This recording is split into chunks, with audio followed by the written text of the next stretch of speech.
Si tienen sus Biblias, por favor vayan al capítulo 16 de Lucas.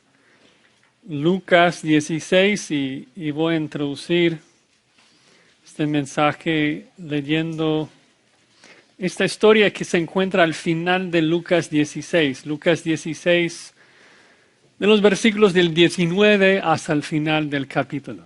¿Sí? Lucas 16, 19. Así dice la palabra de Dios. Había un hombre rico que se vestía de púrpura y de lino fino, y hacía cada día banquete con esplendidez. Había también un mendigo llamado Lázaro, que estaba echado a la puerta de aquel, lleno de llagas, y ansiaba saciarse de las migajas que caían de la mesa del rico. Y aun los perros venían y le lamían las llagas. Aconteció que murió el mendigo y fue llevado por los ángeles al seno de Abraham. Y murió también el rico y fue sepultado. Y en el Hades alzó sus ojos, estando en tormentos. Y vio de lejos a Abraham y a Lázaro en su seno. Entonces él, dando voces, dijo: Padre Abraham, ten misericordia de mí, y envía a Lázaro para que moje la punta de su dedo en agua y refresque mi lengua, porque estoy atormentado en esta llama. Pero Abraham le dijo: Hijo, acuérdate que recibiste tus bienes en tu vida y Lázaro también males. Pero ahora éste es consolado aquí y tú atormentado. Además de todo esto, una gran cima está puesta entre nosotros y vosotros, de manera que los que quisieren pasar de aquí a vosotros no pueden, ni de allá pasar acá. Entonces le dijo: Te ruego pues, padre, que le envíes a la casa de mi padre, porque tengo 5 hermanos, para que les testifique, a fin de que no vengan ellos también a este lugar de tormento. Y Abraham le dijo: A Moisés y a los profetas tienen, óiganlos. Él entonces dijo: No, padre Abraham, pero si alguno fuera a ellos de entre los muertos, se arrepentirán. Mas Abraham le dijo: Si no oyen a Moisés y a los profetas, tampoco se persuadirán, aunque alguno se levantare de los muertos. Ahora, esta anécdota, esta lección que el Señor nos da, tiene su propósito dentro del contexto de Lucas. Pero quiero solamente observar un par de cosas al final de esa lección, esa enseñanza. Y es simplemente notar, observar esto, de que en una cultura evangélica en donde hablamos mucho del poder de dones, de milagros, de señales externas, como si esas cosas podrían producir santificación o salvación. Jesucristo declara claramente a estas personas de que aunque alguien pudiera presenciar la resurrección de un familiar, esto no produciría ningún efecto en su corazón. Eso no tendría el poder de transformar su corazón, de cambiar su vida. Y el punto muy importante que tenemos que observar es de que hay una sola herramienta que Dios usa para esto. Hay una sola herramienta que Dios utiliza para salvar y para santificar. Y Jesucristo lo aclara en el versículo 29. Dice: Y Abraham le dijo: A Moisés y a los profetas tienen, óiganlo. O sea, la única esperanza que los familiares de rico, los hermanos de rico, su única esperanza para ser salvo y escaparse del infierno era ¿qué? Oír a Moisés. O sea, escuchar este libro. Es su única esperanza. Y esto es cierto aún en este día, aún en el día de hoy. Por eso no venimos a la iglesia para ver sanidades físicas y para milagros y dones y lenguas y muchas cosas externas que parecen ser muy poderosos, pero carecen 100%. O sea, no tienen poder absoluto para transformar el corazón. Lo único que tiene ese esa capacidad es el Espíritu Santo por medio de su palabra. Es lo mismo que vimos al final de mi mensaje anterior en Juan 16, que Jesucristo dice a sus discípulos, os conviene que me vaya. Es mejor que yo regrese al cielo y les mande el Espíritu Santo, porque aunque yo esté aquí con ustedes, aunque les sane, aunque les dé de comer, pues se quedan con sus corazones de piedra. Es mucho mejor que yo regrese al Padre para poder enviarlos al Espíritu Santo, porque Él va a transformarlos y cambiarlos por medio de su palabra. Y es el mensaje que vemos a lo largo de toda la Escritura, Romanos 1:16, de que es el Evangelio que tiene poder, el Evangelio que es el poder de Dios para salvar. Ningún otro medio puede. Entonces es con ese deseo de ver la palabra de Dios como un regalo precioso, como una herramienta poderosa, que vengo con un segundo mensaje en esta pequeña serie sobre cómo estudiar la Biblia. Sé que para algunos de ustedes les suena muy básico y llevan décadas acá en la iglesia y al mismo tiempo tenemos que vivir en este libro. No tenemos otro libro, no tenemos otra herramienta en nuestra santificación, solamente este libro. Así que queremos estudiarla en casa, apreciarla todos los días. Si el gobierno nos prohíbe, si el gobierno lo permite, no importa. Si tenemos que hacer iglesia de manera clandestina como hacen en la China o en Afganistán, este libro es tan precioso de que vamos a estudiarla, vamos a predicarla, sí o sí. ¿Amén? Bueno, para ustedes que no estuvieron la vez pasada, no me acuerdo cuántas semanas anterior, pero he dividido un buen estudio de la Biblia en 6 pasos. Primero es orar, ya lo vimos, luego observar el texto, analizar el texto, corroborar con comentarios, etc. Luego interpretar el texto y aplicarlo. Entonces quisiera repasar 2 o 3 minutos lo que vimos la vez pasada. El primer paso fue orar, y obviamente es necesario orar porque nosotros no tenemos la capacidad de entender ni aplicar el texto. Nos oramos que el Espíritu Santo nos ilumine, nos ayude a entender y que nos capacite, que Él nos ayude a obedecer, a ser transformados a la imagen de Jesucristo. Luego vimos la necesidad de observar el texto y observar cada detalle que se puede observar. Es un tesoro. Hay que minar todo lo que está allí. Y vimos la necesidad de observar en base a la doble procedencia de la Escritura, de que tiene 2 autores, de que Dios es el autor de la Escritura, según Timoteo 3, 16 y 17, toda la Escritura es inspirada, exhalada por Dios, y por eso cada detalle es importante, cada conjugación de cada verbo, todo es intencional, porque Dios no comete errores y Dios es muy inteligente. Pero también tiene un autor humano, Lucas, Pedro, Moisés, y cada uno tiene su vocabulario, cada uno tiene su estilo, y nosotros debemos interpretarlo entonces debido a su argumento, debido al contexto. La manera de conocer el mensaje divino en la Escritura es por medio de entender el argumento del autor humano. No son 2 cosas diferentes. Dios nos dice lo que Él nos quiere decir por medio del autor humano. Entonces, no llegamos al texto tratando de ver qué es lo que Lucas quiere decirnos y también qué es lo que Dios quiere decirnos. Identificamos lo que Dios quiere decirnos por medio de lo que Lucas escribe. ¿Sí? Luego vimos la necesidad no solamente de ver el texto, sino el contexto. Tanto el contexto histórico como el contexto canónico, lejano, inmediato. Necesitamos ver dónde estamos en este libro, dónde estamos en la Biblia, cuál es el argumento. Y luego llegamos y apenas entramos en el tercer paso, que es analizar, donde vamos a entrar en los versículos y comenzar a analizar cada frase y buscar el argumento bíblico. Y les expliqué que una de las primeras cosas que yo hago cuando estudio un texto es de que saco las frases, las divido y comienzo a pensar en la relación entre cada frase. Quisiera explicar rápidamente cómo lo hago. Para un ejemplo, vayan a Colosenses 1, por favor. Colosenses 1, para que sea un texto más o menos conocido. En Colosenses 1:15 tenemos un himno que exalta a nuestro Señor Jesucristo.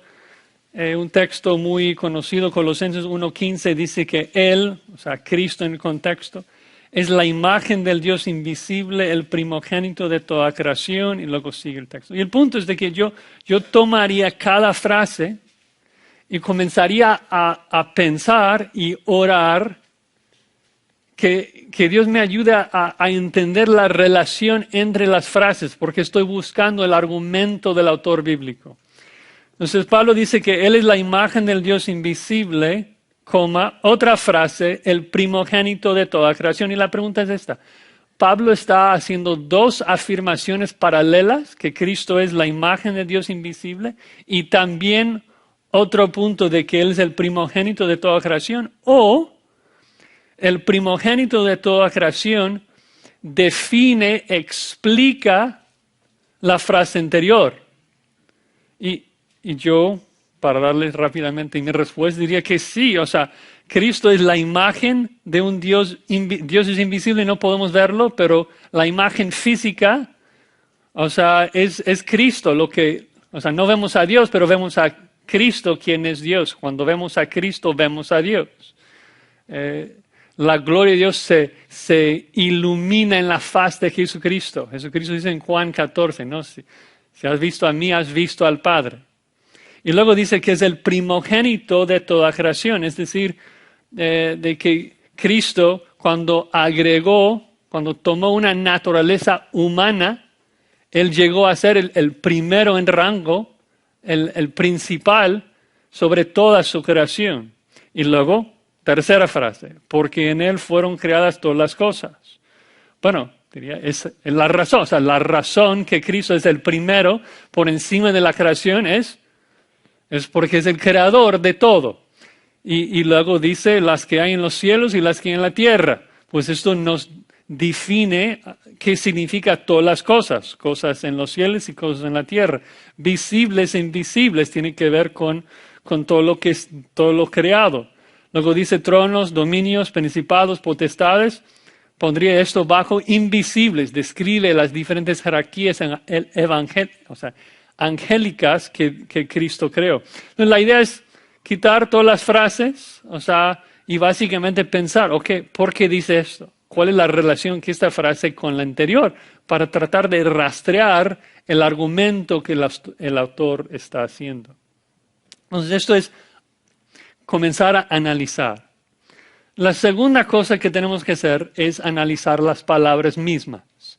Y apenas empezamos en eso la vez pasada, en donde les dije que hay que ver la persona, número, género, tiempo, modo, voz, a cada detalle de las palabras. Y incluso hay cosas en los idiomas originales que no necesariamente se pueden traducir a nuestro idioma. Por eso escuchas a Pastor Henry o otro predicador diciendo de vez en cuando, bueno, en el original o en griego es un verbo continuo, es un verbo progresivo, porque en griego los verbos comunican aspecto, el tipo de acción, que en español lo tenemos en tiempo pasado, pero no tanto en tiempo presente. O sea, podemos decir que él hizo algo o él hacía algo, podemos diferenciar si es algo continuo, pero en griego es más frecuente en los verbos. Entonces, a lo mejor estás leyendo un comentario, a lo mejor en una Biblia de estudio y observas esto, de que es un verbo continuo. Entonces, quieres observar todo. Y una de las ayudas, pensaron ustedes que probablemente no han estudiado ni griego ni hebreo y no tienen todas las herramientas que un pastor tenga. Una de las mejores maneras de notar diferencias entre el idioma original y español es sacar varias traducciones. O sea, tener Reina Valera, tener la Biblia de las Américas, incluso la nueva versión internacional, que a algunos les ven como una Biblia hereje, pero no lo es. O sea, tiene un sistema de traducción que es diferente a la Reina Valera, pero es una herramienta que nos ayuda a aprender cosas del original. Entonces, quisiera explicar un poquito de todas las herramientas en cuanto a traducción que tenemos. Obviamente, tenemos el idioma original, que sería hebreo, arameo o griego. Eso va a ser breve, no se preocupen. Veo que algunos, uy, ya vamos a estar hablando. Ya me siento que estoy en el seminario. No, va a ser muy breve, aunque sí hice mi disertación doctoral en este tema. Entonces me voy a calmar. Pero tenemos el idioma original, luego tenemos una transliteración, significa que vamos a tomar las letras originales y ponerlos en español. No vamos a traducir la idea, vamos a escribir la palabra hebrea en español. Sería bautismo. Bautizo es un verbo griego que significa sumergir. Los traductores no querían traducirlo porque hubiera creado mucha controversia si lo traducen sumergir. Entonces simplemente lo escriben con letras españolas. Bautizo es bautizar. Entonces, luego tenemos un interlineal. Un interlineal es traducir palabra por palabra, que a veces tiene sentido, a veces no tanto. Luego tenemos una traducción de equivalencia formal, Reina Valera, la Biblia de las Américas, que busca conservar la forma del original, busca pegarse a una traducción literal lo más que sea posible. Luego tenemos traducciones de equivalencia más dinámica, la nueva versión internacional. Tenemos paráfrasis y muchas otras cosas. Y mi punto es simplemente eso, de que si tú entiendes el propósito de cada una de esas herramientas, cada una te puede ayudar. Porque cada uno tiene una intención diferente. Es, oye, pero no me gustan esas otras versiones porque no son literal. Una ilustración. Si vivimos en Los Ángeles, todos somos bilingües de alguna forma u otra. Si yo les digo, ayúdame a traducir esta frase, I am hot. ¿Cómo lo traducen? Súper literal, ¿no? Yo soy caliente. ¿Es lo que todos estaban pensando? Pero tengo calor no es una traducción muy literal. Pero capta un poquito mejor el sentido en ciertos contextos. Porque si realmente eres bilingüe, no vas a traducir I am hot sin contexto. Porque si estamos jugando básquetbol, a lo mejor dirías estoy chamuscando. Si estás, en diferentes contextos podrías traducirlo de diferentes maneras. Entonces, la Reina Valera busca una traducción más palabra por palabra. La nueva versión internacional busca traducir mejor el sentido, que puede ser peligroso porque si interpretas el sentido de manera equivocada, pierdes todo. Pero el punto es que si tengo las dos herramientas y sé lo que buscan hacer, me ayuda mucho tener las dos traducciones. Yo soy caliente, me ayuda ¿por qué? Porque a lo mejor el autor está usando ese verbo I am varias veces para hacer un punto. Y en el momento que traduces I am en un contexto como tengo y luego en otro contexto como estoy o como soy, pierdes la conexión. Entonces, esa traducción me ayuda porque puedo identificar un poquito mejor el flujo del argumento del autor y comparándolo con tengo calor, con las dos cosas te ayuda bastante. Entonces, yo creo que ayuda a tener varias traducciones, observar el texto, analizar el texto en varias traducciones, porque el punto es de que simplemente no existen equivalencias exactas entre un idioma y otro. ¿Estamos de acuerdo con eso? No existen equivalencias exactas entre un idioma y otro. Y en el ejemplo que yo acabo de darlos, ilustra esto. Si tú me preguntas, bueno, cuando tú dices I am, ¿En qué categoría estás pensando? ¿En soy o yo soy? O sea, ¿en soy o estoy? ¿En ser o estar? ¿Cómo les voy a contestar? Pues ninguno. O sea, en inglés mi mente no funciona así. En inglés esas dos categorías no están presentes. De vez en cuando lucho, ¿no? Como para dividirlo en mi mente. Si soy loco, estoy loco. Como que no estoy seguro. Pero en la categoría en inglés no existen las dos categorías. Y esta muchas veces ocurre entre español y los idiomas bíblicos, griego, hebreo, en donde tenemos que hacer un trabajo para ver cuando Pablo escribe esto, qué es lo que está pensando, qué significa la palabra en su mente. Otra ilustración rápida de que no existen equivalencias exactas entre idiomas, aun para cosas que parecen tan simples. Si tú me dices una palabra tan simple como agua, como que agua va a ser agua en cualquier idioma, en cualquier cultura. Voy a México para aprender español. Llevo tal vez 2 o 3 semanas allí. Estoy viviendo con una familia muy amable, muy hermosa. Estoy sentado, estamos comiendo y apenas estoy agarrando unas palabras, unas ideas. Y la hermana que está allí, que había preparado la cena, pienso que me pide si puedo pasarle el agua. Y yo como, uy, entendí algo, agua, eso sí. Dice, entonces estoy allí viendo la mesa, ¿dónde está el agua? No hay. Hay una jarra con un líquido rojo, pero no hay agua en la mesa. Entonces, ustedes que saben inglés saben, o sea, si no está clara, no es agua.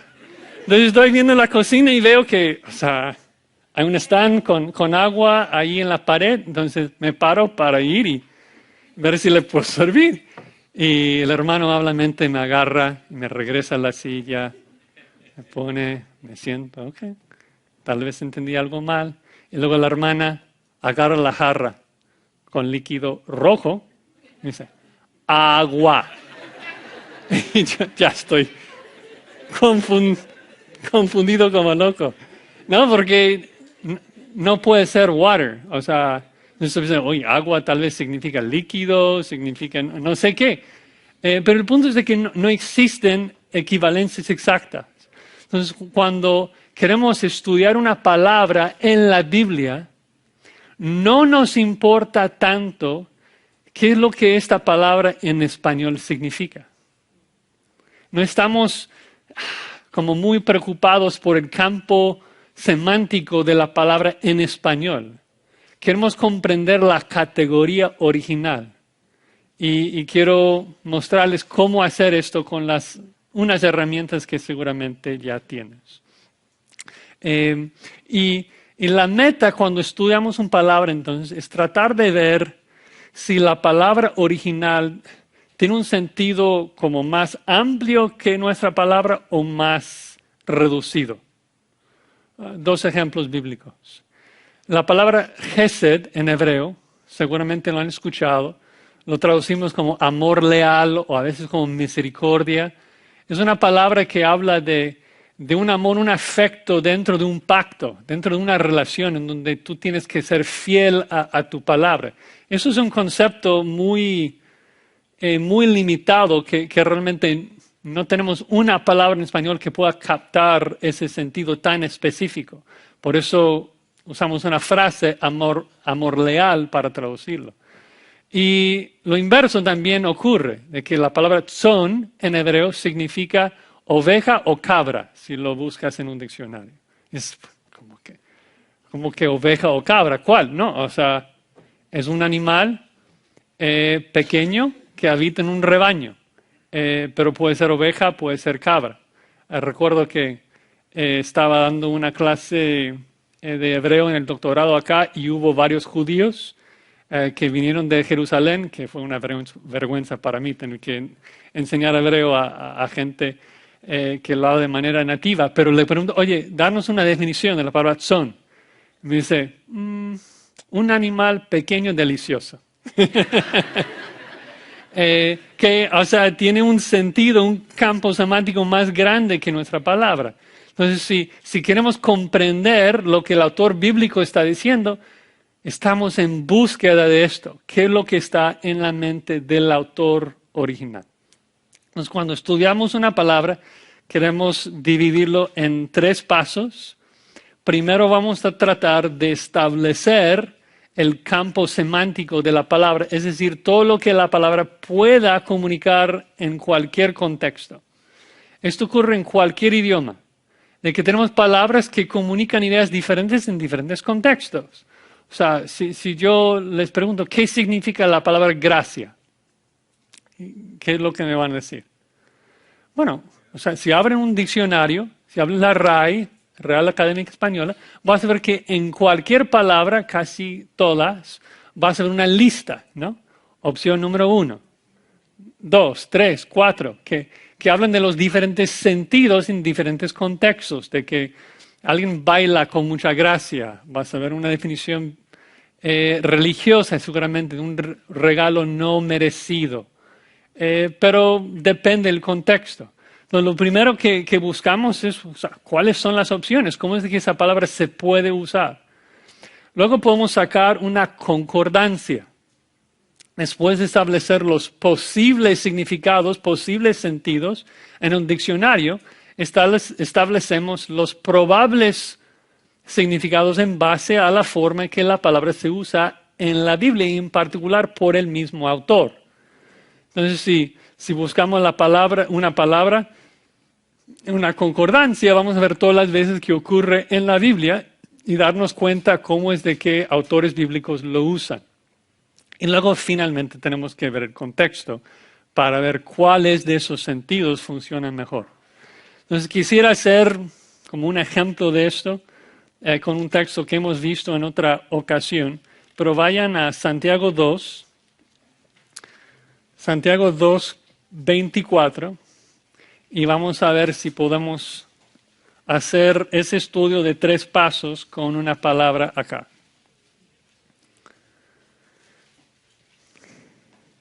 Y mientras vayan, por favor no piensen, oye, José, no tengo diccionario, no tengo concordancia, no tengo cómo hacer esas cosas. Si tienes internet, tienes todo lo que necesitas. Hay muchísimas páginas de internet donde de manera gratuita tú puedes sacar definiciones de un diccionario griego-hebreo, donde tú puedes buscar la Biblia en una concordancia. Todas las herramientas que necesitas son gratis y puedes accederlas sin problemas. Santiago 2:24 dice, vosotros veis pues que el hombre es justificado por las obras y no solamente por la fe. ¿Amén? Amén. Amén. ¿Por qué amén? Porque es lo que Dios dice en su palabra. Entonces, si Dios lo dice, es cierto. La pregunta es, ¿qué significa? ¿Sí? Porque nosotros que conocemos la Biblia, cuando leemos ese versículo, a lo mejor choca con lo que tenemos en Romanos 3, versículo 28, que dice lo siguiente.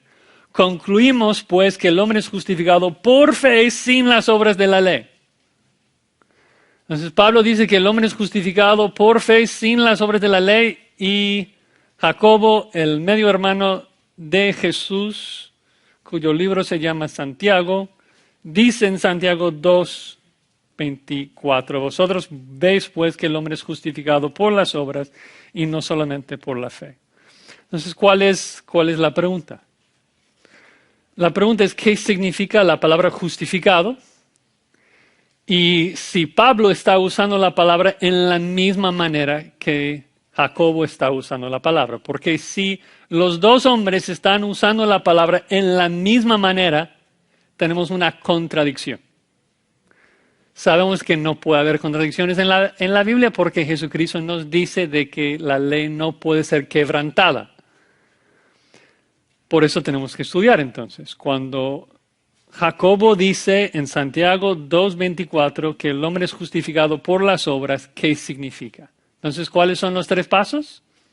Primer paso es ver el campo semántico en un diccionario. ¿Qué es lo que significa justificado? ¿Y a qué tipo de diccionario vamos? ¿A un diccionario español? preferible que no, porque no nos va a ayudar tanto. Vamos a un diccionario griego, donde nos va a dar una definición en español de lo que significa la palabra dikaiō, aquí traducido justificado. Y si sacamos un diccionario, no lo tengo aquí, pero tengo las tres opciones en mi mente: justificado, declarado justo o vindicado. Son las tres opciones, según el diccionario griego, de lo que comunica la palabra dikaiō. Ok,